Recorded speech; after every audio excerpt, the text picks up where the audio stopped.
Good evening, my friends, and thank you for being with us again tonight.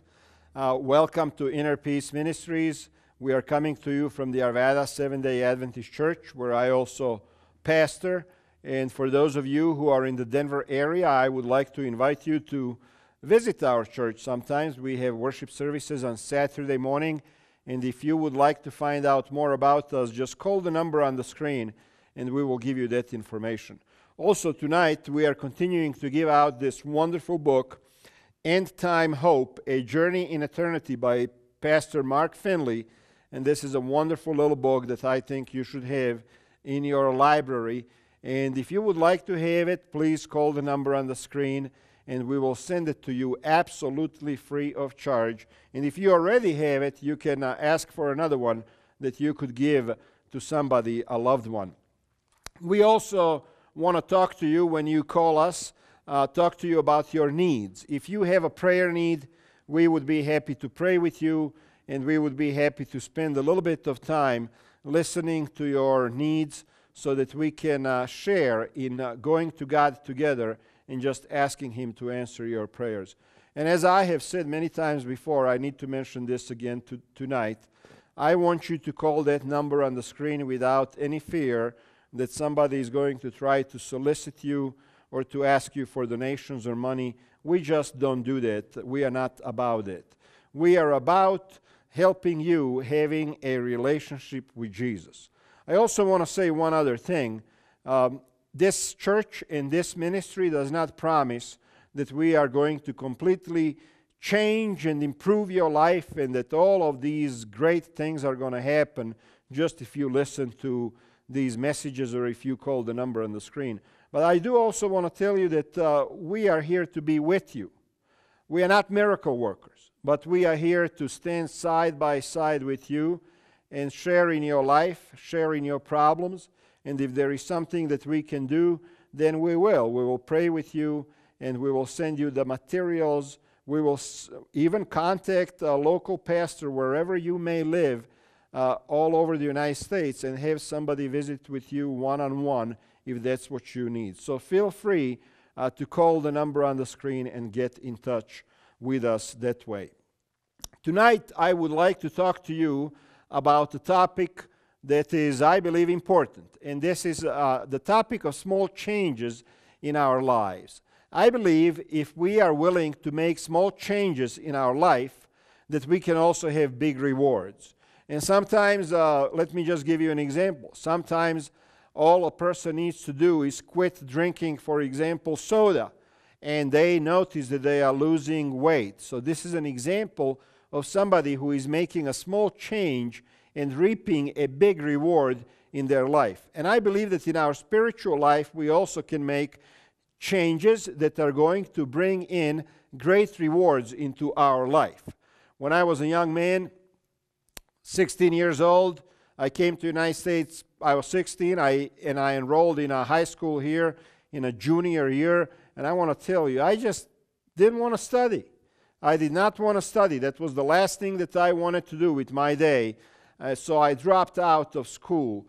I would go to my class. It was boring to me, so I walked out, and I didn't come back. And there was times when I didn't go to school at all for days at a time. This was back in the 70s, you know. And eventually, I had to completely drop out of high school because I just wasn't attending. And one day I walked into that school just because I wanted to see some old friends, and the principal saw me in the hallway, and he said to me, "What are you doing here?" And I said, "Well, I'm going to school here." And he said, "You sure are not. You haven't been around for months, and we have expelled you a long time ago." So because I didn't like to study, I wasn't able to graduate high school. So I had to find a job. So I found a job washing the dishes. And let me tell you, those of you who have worked hard in your life, you are going to relate to this. I went to a restaurant and I got a job washing the dishes for $2.25 an hour. And the guy fed me a meal at one point during that job. When I got home that night, my hands were raw. They were swollen and they were raw because all night for 7 or 8 hours I had my hands in that hot water washing the dishes. And you do that for a week, and let me tell you something. You have the cleanest hands of anybody, and they'll always look like they're half-cooked. So I gave that job up. And I went to a hospital and became a janitor from 5 o'clock in the evening until 2 o'clock in the morning. You know what that does to your body? You know what it does to your mind? You're always walking kind of half-dazed because you're not sleeping right. So here I am, 17 years old, no education. I'm cleaning other people's garbage in a hospital at night, offices and whatnot. And I just couldn't see myself doing that for the rest of my life. So I got another job. I went to work at a mechanic shop. Let me tell you, working at a mechanic shop is not easy. I was always dirty. I mean, it was just not something that I wanted to do. But I didn't want to go to school. I didn't want to study. One time, a friend of mine says to me, "Why don't you come and work for the catering company?" And I ended up driving one of those catering trucks. I don't know if you've seen them. They got a box on the back, and they have food that you sell out of that truck. And you know what? I started driving that truck, and I was making good money. The only problem was that you had to be at the warehouse every morning at 2:30 in the morning to fill the truck up with food and ice and cold food and warm food and everything else. And then you get into that truck and you race from one factory to another through the city of Chicago. Traffic is crazy, and by the end of the day, you work 12, 13, 14 hours a day. By the end of the day, by the time you pay the warehouse, by the time you pay the rent on the truck, by the time you pay the gas and all of the fees, you have maybe $30 or $40 left in your pocket if you're lucky. So at one point I decided, you know what? I got to make a change. I have to change. So 5 years of working all of these menial jobs, I decided I'm going to study. I'm going to sit down behind the book and I'm going to read it and I'm going to study. And I went and I took the GED and I passed it. And at 23 years of age, I entered into college. 5 years too late. I was the oldest freshman in college. Everybody else of my age already graduated and they were doing their master's degree. But you know what? I'm still glad that I've made that little change where I decided I was going to study. And because of the fact that I studied, I was able to finish college and later master's degree. And later I went and I even did a doctorate. And this is a person who never liked to study, but I decided if I didn't make a change in my life, I was always going to work for minimum wage and I was never going to amount to anything. You need to make a little change in your life in order to get a big reward. The Bible tells us in 2 Corinthians 5:17, and I'm going to read to you this text right now. This means that anyone who belongs to Christ has become a new person. In other words, when you decided to follow Jesus Christ, when you decided to be baptized, the Bible tells us that you have become a new person. The old life is gone, a new life has begun. I remember when I was baptized as a young man. I was baptized, and my dad was so excited. His son was just baptized. It was Saturday morning. I was baptized in an Adventist church back in Croatia. And that afternoon, after lunch, I went to my room, and guess what? I sat down, and I picked up a comic strip, and I was reading it. I think it was a Superman or something like that. And my dad walked into the room, and he saw me reading a comic strip on the same day when I was baptized. And he looked at me, and he was so disappointed, and he just shook his head, and he said, "You were baptized this morning. You should have changed." The Bible tells us when we give our life to Jesus Christ, we should change. We are the new person. And here I was reading the comic strips after I was baptized, and my dad saw this as proof that I wasn't changed. I wasn't born again. He was so disappointed. Let's talk a little bit about change. If this is true, that we are changed when we give our life to Jesus, let me ask you an honest question. Why then, most of us haven't changed much If it is true that once you give your life to Jesus, you are a new person, how come is it that most people don't really change that much? They go to church, they go through the motions, maybe they put the new suit on, but back home, still mean to their wife, still jealous of their neighbor, still angry at their boss, still cheating the government for taxes. If we are a new person when we come to Jesus, why so many Christians are not changed?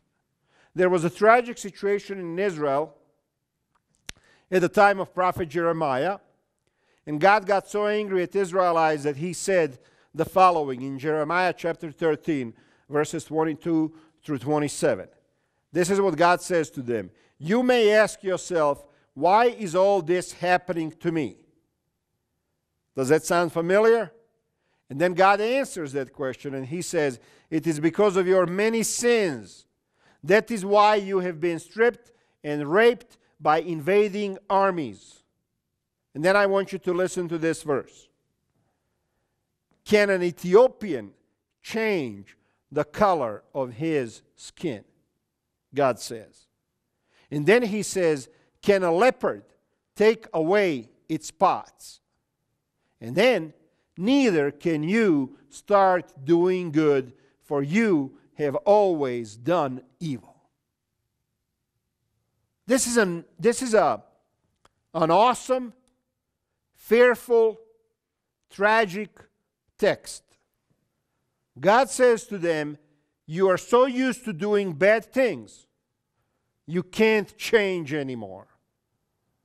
You have done so many bad things in your life that all you continue to do is evil.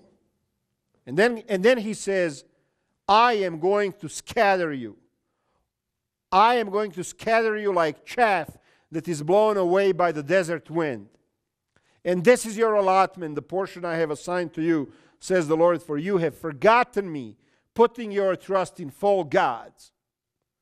God was so angry at them for worshiping false gods that he says to them, I'm going to scatter you all over the planet. I'm going to allow invading armies to come into your country and to rape you and to take you away and to destroy you and to kill you. This is what God says. He was so angry at them because they were just not willing to change. He also said in Jeremiah chapter 14 verse 10, I will not accept you as my people. Can you imagine that? Can you imagine that you are living your life in such a way that at one point God says to you, look, you are so unwilling to change, I'm not going to accept you as my son or as my daughter anymore. And this is what he told the Israelites. He says, I'm not going to accept you as my people. God was so mad at them for not wanting to change. He also told Jeremiah in chapter 14, verse 11, he told Jeremiah not to pray for them anymore because he will not pay attention to them anymore. Can you imagine that? How much God dislikes people. I can even use the word hates people who don't want to change. Guess what else God told Jeremiah about them? He told Jeremiah not to get married in that place because the children born there will die from terrible diseases. No one will mourn for them or bury them, and they will lie scattered on the ground like manure. They will die from war and famine, and their bodies will be food for the vultures and wild animals. Can you imagine that? God saying to them, to Jeremiah, don't pray for them. I can't stand them anymore. I'm going to let them be destroyed by invading armies. God says to Jeremiah, don't get married in that place, because if you do, remember that the children who are born there are going to die from diseases. Why? Because I'm not protecting them anymore. Why? Because they don't want to change. They don't want to change. Listen to this one. God says to Jeremiah, do not go to funerals to mourn and show sympathy for these people. For I have removed my protection and peace from them. I have taken away my unfailing love and mercy. What a terrible thing to say. You know, when somebody dies, you go to that funeral, whether you like that person or not, you still go out of the respect for the family. And because as a human being, you still feel sorry that another human being has passed away. And here is God, and God says here to Jeremiah, don't go to the funerals for these people because I don't want you to show any sympathy for them because they don't want to change.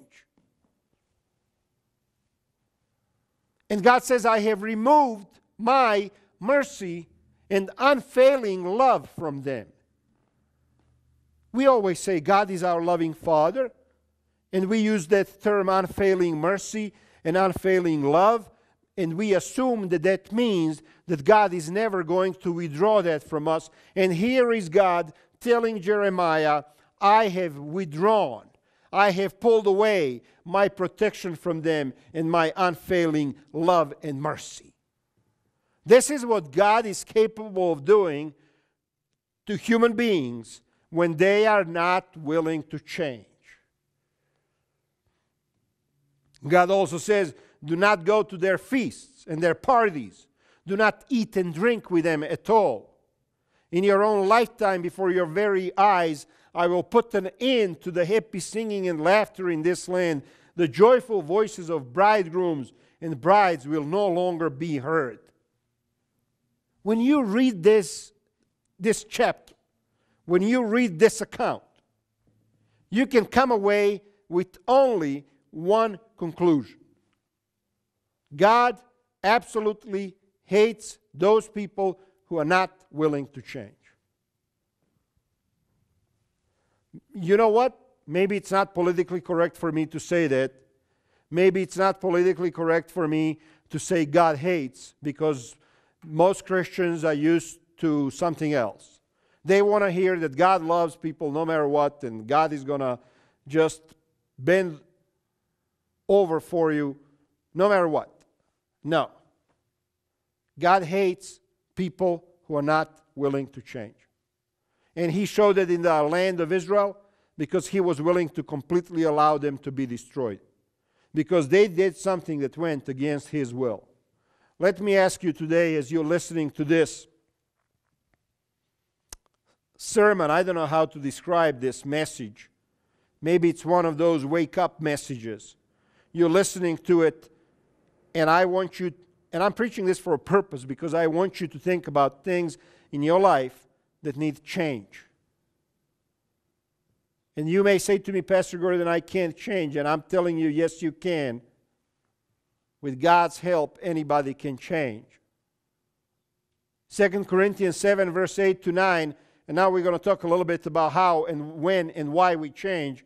Paul says, I'm not sorry, he says to the Corinthians, I'm not sorry that I sent that severe letter to you. He sent a nasty, bad letter to them, chastising them. And he says, I'm not sorry that I sent that severe letter to you, though I was sorry at first, for I know it was painful for you for a little while. And then he says, now I'm glad I sent it, not because it hurt you, but because the pain caused you to repent and change your ways. When do we change? When do most people change? When do most people say, I'm going to quit smoking? You know when? When they go for a checkup and doctor says, you have a tumor growing up in your chest. When do most people say, I'm going to quit drinking? You know when? When they come back from a doctor's visit and the doctor says, you have first stage cirrhosis of the liver. That's when most people quit drinking. When do people change? People change when they can't stand the pain anymore. Can't stand the pain, that's when they change. Do you have to have a lot of pain in your life before you change? The question really is, what kind of a person are you? Are you the kind of a person that requires a lot of pain and suffering in your life before you change? Or are you smart enough to say, you know what? I can do without the pain. I'm going to change now. I'm going to make small changes in my life right now because I'm going to receive great rewards. And the first change that we should all make, if we are not living that way, is to connect with Jesus every day. There is a lot of changes. I'm not going to stand here and give you a list of things that you need to change in your life. You know why I'm not going to do that? Because I believe that you already know exactly what you need to change in your life. You already know. You know yourself better than anybody. And if you're not sure, go to your knees and ask the Lord to help you to understand and to see clearly the things that you need to change in your life. Paul says it was the kind of sorrow God wants His people to have, so you were not harmed by us in any way. Paul says, I sent you a letter, I criticized you, I chastised you, I know it was painful for you, but after you read it, you started changing. Go to the Bible, read these things that I have read for you today. Realize how serious God is about you living the kind of life that He created you for and that He designed you for. God designed you to be happy. God designed you to be successful. God designed you to have joy in your life. God designed you to have peace in your life. That's why we are here. That's why I am here. You know why I get up in the morning? I get up in the morning so that I can help somebody connect to Jesus. That's why we offer the book for free that we do. Not one, but many books. That's why we ask you to call the number on the screen so that we can pray for you. Because we want to see a change in your life. It's not about money. It's not about finances. It's not about any of that. It's about serving God. Let me ask you something. Do you have to have a really painful experience in your life before you change? Please don't go there. Think about your life right now and make the changes that you need to make long before you start experiencing pain. Also, if you're not willing to change things that you know are bad in your life, I can guarantee you 110% there is going to come pain into your life sooner or later. Which way are you going to go with that? In Matthew 25, Jesus tells a story about the servants who received talents or gifts from their master. And one of them received 2 bags of silver. And he came forward and said, Master, you gave me 2 bags of silver to invest, and I have earned 2 more. And the master says to him, Well done, my good and faithful servant. You have been faithful in handling this small amount, so now I will give you many more responsibilities. Let's celebrate together. That's what the master says. God gave you gifts and talents and abilities. God gave you a potential to be a successful, happy person in life.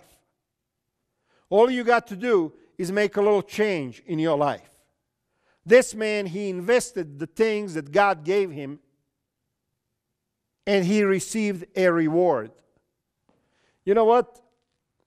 I am now 54 years old, and I can tell you this. When I was 16, 17, during those times when I didn't want to study, I wasn't stupid. I had the same type of intelligence that I have today, the ability to learn, to read, to write, but I just wasn't willing to make a change. As soon as I made a change, and it took a long time, and it took a lot of pain to push me in that direction, but as soon as I made a change and I decided to use the gifts that God gave me, then I was able to start succeeding in life. And no, I was not a straight A student. Well, I was good enough to finish. I was good enough to get ahead in life. The moment you decide to use the gifts that God gave you properly, then He is also going to bless you with success.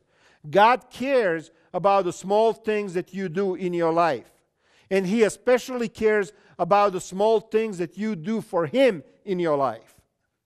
He cares about it. And this is also another change that I would like you to make in your life. I would like to suggest to you that you need to realize that any small thing that you do for God, He appreciates and He realizes and He notices and He sees and He values. And you may think to yourself, oh, I don't do anything big for God. You don't need to do anything big. Jesus sat down, Matthew 12, near the collection box in the temple and watched as the crowds dropped in their money and many rich people put in large amounts. Then a poor widow came and dropped in 2 small coins. You remember that story. And Jesus called His disciples to Him and said, I tell you the truth, this poor widow has given more than all the others who are making contributions. You don't need to make a huge change in your life. Just a little change can bring a big reward to you. This widow, she came into the church and she gave just a little bit to Jesus, and He noticed. How much do you give to God? Not money. How much of your time do you give to God? How much respect do you give to God? How much attention do you pay to God? How much time do you spend with God in prayer? I'm not asking you here tonight to make a huge change in your life. I'm asking you to make a small change in your life. I'm asking you to think about what one small change that you could make in your life that right now you know would bring big rewards into your life. That's what I'm asking you. And this is something that you are going to have to decide. You know yourself, and you have an open line of communication to God. All you have to do is say, Lord, help me to understand what is it that I need to change in my life in order to live a better life. I want to encourage you in your walk with Jesus. I want to thank you for watching our program. I want to invite you to call the number on the screen for the book and the prayer. And I want to invite you to join us again next Sunday, same place, same time. God bless you. We'll see you later.